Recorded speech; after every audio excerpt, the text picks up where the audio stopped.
ప్రతి విజయం వెనుక ఉంటుందో మహిళ వెలుగుల్ని పంచి కరిగే కొవ్వొత్తిలా ఆ వెలుగే సత్యం శివం గుర్తిస్తే నీదే జయం ఒక మగువ శాపంతో పసివాడే గగనం ఒక మహిళా శపథంతో కొణికిల్ది భువనం మధురం నీ చరితం ఓ మగువా జయీ భవ ఓ మహిళా విజయీ భవ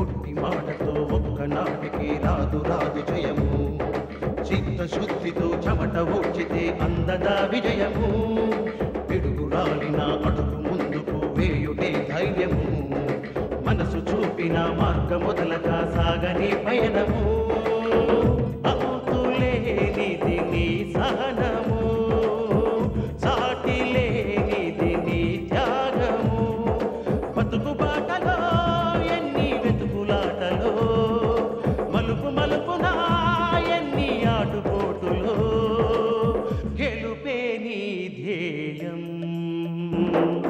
సాహసమే నీ ఆయుధం సాధించే నీ ఆశయం సాహసమే నీ ఆయుధం సాధించే నీ ఆశయం ఇంతకీ నా విషయంలో మీ అభిప్రాయం ఏమిటి? అయ్యా, బైరాగి స్వామి చెప్పిన మాట కాదనడానికి వీల్లేదు. అమ్మవారికి ఉత్సవాలు జరక్కపోయినా, ఊరుకు పట్టిన కరువు కాటకాలు తొలక్కపోయినా, నాకు జరుగుబాటు జరక్కపోయినా బైరాగి స్వామి చెప్పినట్టు చేయటం మంచిదని నా అభిప్రాయం. విధిలిఖితాన్ని ఎవ్వరూ మార్చలేరు. మార్చాలనుకోవడం మూర్ఖత్వం నాయుడు గారు. పేగుపాసెమో ఊరి వినాశనమో అనేది మీ చేతుల్లో ఉంది. స్వార్థమో పరమార్థమో అనేది మీ తుది నిర్ణయం మీద ఆధారపడి ఉంది.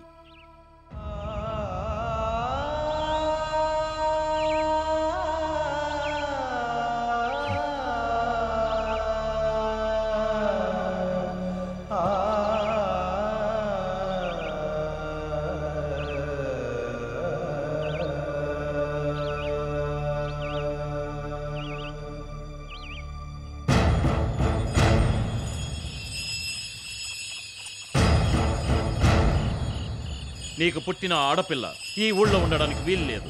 ఊళ్ళోనే కాదు, ప్రాణాలతో ఉండకూడదు. నా బిడ్డ ప్రాణాలు తీస్తారా? నా కంఠంలో ప్రాణం ఉండగా అలా జరగనివ్వను.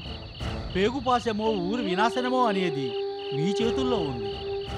నీకు పుట్టిన ఆడపిల్ల ఈ ఊళ్ళో ఉండడానికి వీలు లేదు. ఊళ్ళోనే కాదు, ప్రాణాలతో ఉండకూడదు. నా బిడ్డ ప్రాణాలు తీస్తారా? నా కంఠంలో ప్రాణం ఉండగా అలా జరగనివ్వను. పేగుపాసెమో ఊరి వినాశనమో అనేది మీ చేతుల్లో ఉంది.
నా అంత నికృష్టుడు దురదృష్టవంతుడు ఈ భూమి మీద మరొకడు ఉండడమ్మా. ఏ జన్మలో ఏం పాపం చేసుకున్నాను? కసాయి తండ్రిగా ఈ జన్మలో కన్నబిడ్డని చంపుకోవాల్సి వచ్చింది. నిన్ను దూరం చేసుకోవడానికో చంపుకోవడానికో నాకు చేతులు రావటం లేదు. అమ్మా, నువ్వెంత ముఖ్యమో ఈ ఊరు నాకంతే ముఖ్యం. నీ బాగు కోరి ఊరిని నాశనం చేయలేను.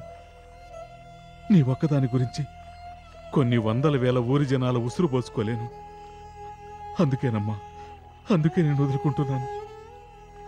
అమ్మా, నీలోని దైవాన్ని చూస్తూ అంజలి ఘటిస్తూ నన్ను క్షమించమంటున్నాను. నన్ను క్షమించమ్మా, క్షమించు.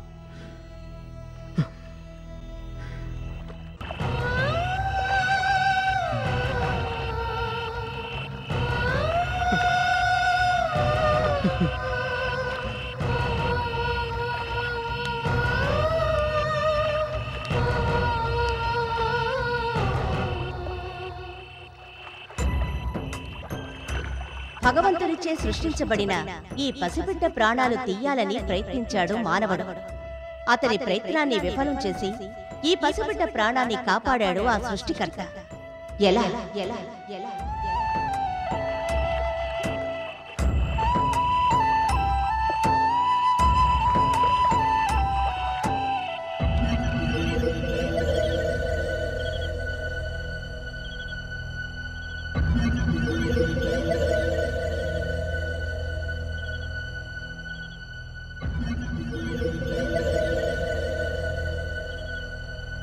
ఏమయ్యా ధర్మారావు, మాది బాకీ తీర్చేది ఉందా లేదా? అసలుకు అడ్రస్సు లేదు, వడ్డీకి జమ లేదు. అప్పుకు మాత్రం నువ్వు వస్తావు, తీర్చలేక మమ్మల్ని తిప్పిస్తావు. ఏమీ మర్చిపోయా నువ్వు? ఏమయ్యా ధర్మారావు, నా సంగతి ఏం చేసావయ్యా? నా అప్పు ఎప్పుడు తీర్చేది?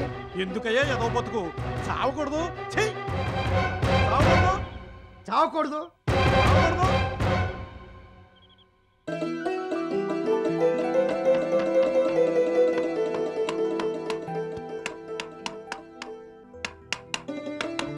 ఏమండి, ఇలా ఎంతకాలం అని సరిచేస్తారు?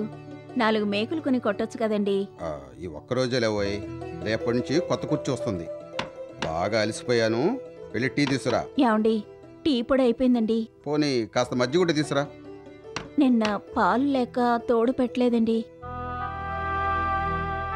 పొయ్యి కిందకి లేదు, పొయ్యి మీదకి లేదు. ఇంట్లో సామాన్లన్నీ నిండుకున్నాయి. కిరాణా కొట్టువాడు అరువివ్వనన్నాడు. ఇవాళ వంట ఎలా చేయాలో తెలియడం లేదండి. ఈ ఒక్కరోజు ఏదో విధంగా గడుపు. ఇవాళ టెండర్స్ ఓపెన్ చేస్తున్నారు. బిల్డింగ్ కాంట్రాక్ట్ ఖచ్చితంగా మనకే వస్తుంది. నాన్న నాకు ఐస్ క్రీమ్ కొనిపెట్టవా? నాన్న నేను ఈరోజు స్కూల్ ఫీజు కట్టాలి నాన్న. ఇవాళ స్కూల్ ఫీజు కట్టకపోతే స్కూల్కి రానివ్వరట. ఫీజు లేదు, ఐస్ క్రీము లేదు. అప్పులు వాళ్ళకన్నా ఎక్కువగా పీక్కుతుంటున్నారు. పోండి, లోపలికి వెళ్ళండి. శాంతి, ఇలా రండి. పిల్లల మీద ఎందుకు అలా కసుకుంటావు? మన బాధలు వాళ్ళకి ఏం అర్థం అవుతాయి? నాన్న జయకృష్ణ, ఇవాళ బిల్డింగ్ కాంట్రాక్ట్ మనకే వస్తుంది. బోళ్ళంత డబ్బు వస్తుంది. డబ్బు రాగానే ఫీజు కడతాను, నీకు ఐస్ క్రీమ్ కొనిస్తాను. ఏ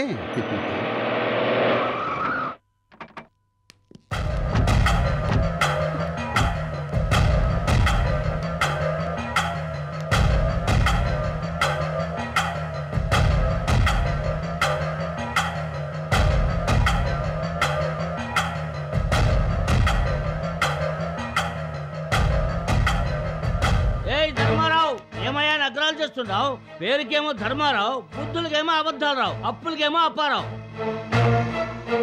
నీకు 2 లక్షలు అప్పు ఇచ్చేందుకు మా చెప్పుతో మేము కొట్టుకోవాలి. అసలుకు ఎసరు పెట్టినా వడ్డీ కొట్టినావు. మరి మా బాకీ ఎప్పుడు తీరుస్తావయ్యా నువ్వు? అరే భాయ్, ఈ నమస్కారాలు మస్కాలు మాకొద్దు భాయ్. మాది పైసలు మాకి ఇచ్చి మీది బాగి పైసలు తెచ్చుకోండి. లేకుంటే మాది రౌడీలు మీది ఇల్లు పీకి పందిరి వేస్తారు.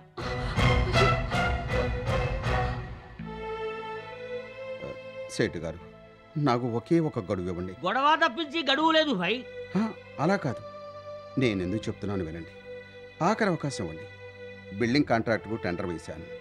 ఇవాళే టెండర్ ఓపెన్ చేస్తారు. అది తప్పకుండా నాకే వస్తుంది. అనా పైసలతో, వడ్డీ చక్కెర వడ్డీలతో సహా మీ బాకీ మీకు తీర్చేస్తాను. ఈ చివరి అవకాశం ఇవ్వండి సెడ్జీ, ఇస్తాం. ఒక్క రోజు కాదు 10 రోజులు ఇస్తాం. ఆలోగా మాది బాకీ తీర్చకపోతే మీకు పెడతాం టెండర్.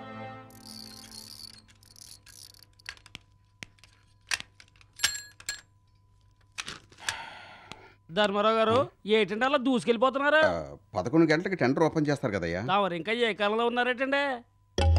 అంటే ధర్మం 4 పాదాల మీద నడిచే ధర్మరాజుల కాలం కాదండి ఇది. ధర్మం ఒంటి కాలం మీద కుంటూ నడిచే కలికాలం అండి ఇది. తమలాంటి ధర్మరాజుల కాలం కాదండి ఇది. ఇంతకీ ఏమిటయ్యా నువ్వు అనేది? టెండర్లు ఎప్పుడో తెరిచారండి. బడా కాంట్రాక్టర్ బసవయ్య గారు టెండర్ ఖరారు చేశారండి. అదేమిటి గడువు ముందు టెండర్లు ఎలా ఓపెన్ చేస్తారయ్యా? రాజు తలుచుకుంటే దెబ్బలకు కొద్దిగా ఉందండి, ఆఫీసర్ తలుచుకుంటే గడువుదే ఉందండి. అదేదో తేల్చుకుంటా. ఇంజనీర్ గారు మీరు చేసిన పని ఏంటి? ఏం చేశాను? టెండర్స్ కాల్ చేసినప్పుడు మీరు పెట్టిన షరతులు ఏమిటి? ఏమిటో నువ్వే చెప్పు. ఈరోజు ఉదయం 11 గంటలకు అందరి సమక్షంలో సీల్ టెండర్స్ ఓపెన్ చేస్తామని, అతి తక్కువ కొటేషన్ ఇచ్చిన వాళ్ళకి టెండర్ ఖాయం చేస్తామని ప్రకటించారుగా? ఎస్, ప్రకటించాం. మరి 11 గంటలు కాకుండానే, మేము హాజరు కాకుండానే టెండర్స్ ఎలా తెరిచారు? ఏ రూల్ ప్రకారం టెండర్ ఖాయం చేశారు? మా గోడ గడియారం ఇంకొకసారి చూడండి. ఇప్పుడు ఏమంటావు ధర్మారావు? ఆ టైం తప్పు. మున్సిపల్ ఆఫీసులో 10 గంటలకి సరైన మోగింది. అది మోగి 10 నిమిషాలు కూడా కాలేదు. మీ ఆఫీస్ టైం మార్చేసి ఎంతమందిని మోసం చేస్తారు? చెప్పండి ఇంజనీర్ గారు. ఏమిటయ్యా నీకు చెప్పేది? మా ఆఫీస్ టైమే మాకు లెక్క. దాన్ని ఫాలో అవుతూనే మేము టెండర్లు ఓపెన్ చేశాం. లీస్ట్ టెండర్ కోట్ చేసి నీ బసవయ్యకు టెండర్ ఖాయం చేశాం. అది అన్యాయం, అక్రమం. ధర్మారావు, ఇది గవర్నమెంట్ ఆఫీసు. మా అధికారాన్ని ప్రశ్నించే హక్కు నీకు లేదు. అధికారులు అవినీతి పరులైతే ప్రశ్నించే హక్కు ప్రతి పౌరుడికి ఉంది. ఇంతకీ నువ్వేమంటావయ్యా? ఈ బసవయ్య గారి టెండర్ చల్లదంటున్నాను. చల్లదంటానికి నువ్వెవడవయ్యా?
ధర్మా,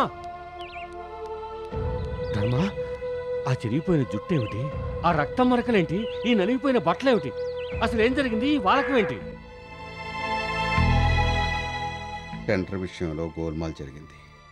నిలదీసేసరికి నాకు ఈ సన్మానం జరిగింది. సరే, జరిగిందంతా మర్చిపో. రేపు జరగబోయేదాన్ని తలుచుకుని ఆనందపడు. రేపటి నుంచి నీకు శుక్రమహర్దశ పట్టబోతోంది. అందుకే ఈవేళ ఈ కీడితో పోయిందనుకో. ఏమిట్రా అలా చూస్తున్నావు? నేనే నిన్ను ఓదార్చడానికి చెప్పడం లేదు, నీ జాతకం చూసి మరీ చెప్తున్నాను. రేపటి నుంచి నువ్వు పట్టిందలా బంగారమే. నా ప్రాణ స్నేహితుడు కనుక ఊరుకున్నాను. ఇంకోసారి జాతకం జోసి అన్నావో. ఆగరా ఆగు. నీకు జాతకాల మీద నమ్మకం లేకపోవచ్చు, కానీ రేపటి నుంచి నీకు శుక్రమహర్దశ పట్టబోతుంది. ఇది జరిగి తీరుతుంది. ఇవాళ జరగంది రేపు ఎలా జరుగుతుంది? జాతకం అంటేనే అది. రేపటి నుంచి నీ దశ మారబోతోందని నీ జాతకం చెబుతోంది.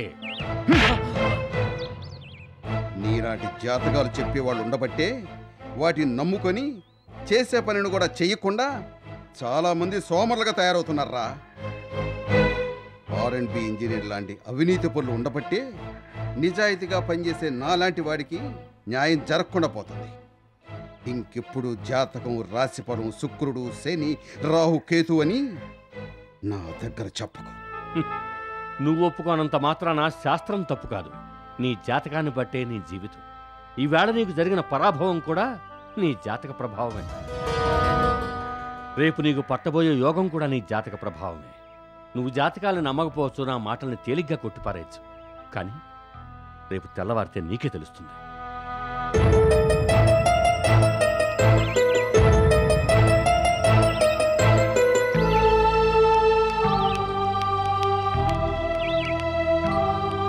అయ్యో, నేను చెప్పేది వినండి.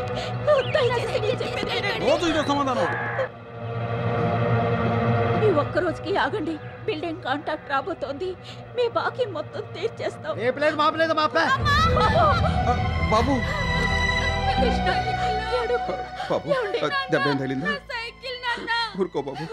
బాబు చిన్నపిల్లలకు చూడకుండా కింద దోసేసరే, ఇది మీకు న్యాయమేనా? తీసుకున్న అప్పు తీర్చలేని వాళ్ళకి న్యాయాన్యాయాల గురించి మాట్లాడే హక్కే లేదు. వడ్డీకి సైకిల్ జామ్ వేసుకుంటున్నా, అసలుకి మళ్ళీ వస్తా. ఏ ధర్మారావు, నేను కూడా వడ్డీ కింద ఫ్యాన్ జమ కట్టేసుకుంటున్నాను. త్వరలో అసలు వసూలు కాకపోతే నిన్ను, నీ భార్య, బిడ్డల్ని నడి రోడ్లో వేలం వేస్తాను.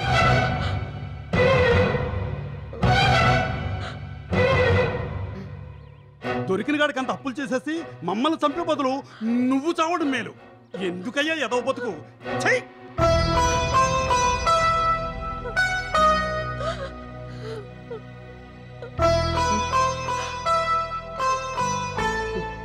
నాన్న, రేపు ఫీజు కడదామన్నారుగా, డబ్బు వచ్చిందా? నేను స్కూల్ ఫీజు కట్టచ్చా?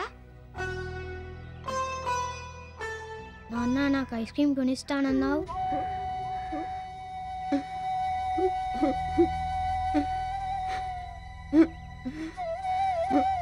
ఏమండి, ఏడవకండి, బాధపడకండి.